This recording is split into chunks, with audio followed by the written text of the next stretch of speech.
वचन कहता है कि परमेश्वर ने कहा था मैं तुझे छुड़ाऊंगा मिस्र की गुलामी से, लेकिन कहते उन्होंने उसके विषय में दुहाई ना दी।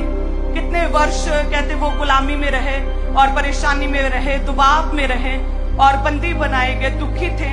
लेकिन कहते जब उनके दुख को और उनके बोझ को, उनके दबाव को उनके जीवन के ऊपर बढ़ा दिया गया, उसके बाद उन्होंने परमेश्वर की दुहाई दी। और वचन कहते जैसे ही उन्होंने दुहाई दी, परमेश्वर ने उनकी प्रार्थना को सेम टाइम सुना और परमेश्वर ने अपने दास को, मूसा को, अपने नबी को उनके जीवन में भेजा, उन्हें छुटकारा देने के लिए, डिलीवर करने के लिए, उन्हें बचाने के लिए और उन्हें सुरक्षित आगे लेके जाने के लिए।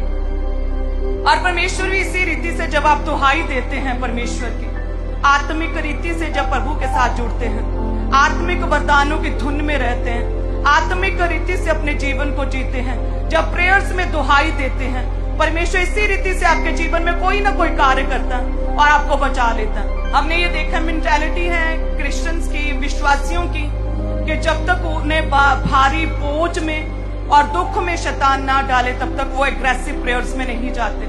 आपको सुरक्षित रखने के लिए परमेश्वर किसी भी हद तक जा सकता है, किसी भी हद तक, और कुछ भी कर सकता है परमेश्वर आपको चंगा करने के लिए, आपको सुरक्षित रखने के लिए, आपको बढ़ाने के लिए।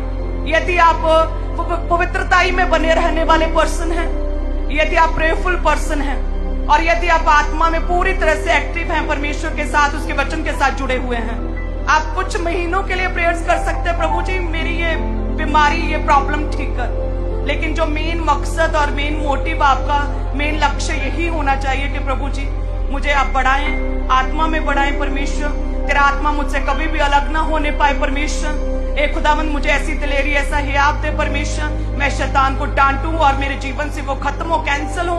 इस तरह से अग्रेसिव प्रेयर्स आपके जीवन का हिस्सा होनी चाहिए। आपकी प्रेयर्स जो है आपको उस बंदुआई से, आपके जीवन की गुलामी से, उस बीमारी से बाहर निकालती हैं। सो यदि आपकी प्रेयर्स एग्रेसिव हैं तो आप अपनी सिचुएशन, अपनी परिस्थिति से बाहर निकल सकते हैं, क्योंकि आपके दुख, आपका बोझ, कहते हैं कि जो गुलाम थे इजरायली, तब तक उन्होंने प्रेयर्स नहीं की जब तक कि उनके बोझ को, उनकी बीमारी, उनके दुख को बढ़ा नहीं दिया गया। तो आपके जो दुख हैं वो इसलिए हैं, प्रभु कहते हैं, ताकि तू उस बोझ में, उस दुख में तू प्रेयर कर सके। कहते इजरायलियों ने दुहाई दी। यदि आप दुहाई दें, दुहाई देना यानी कि प्रेयर करें। और दुहाई कैसे दी? चिल्ला कर की, ऊंचा मुंह करके की, मुंह उठाकर की, बाजू हिला हिला कर की, ऊंची आवाज में दुहाई दी, यानी कि एग्रेसिव प्रेयर्स।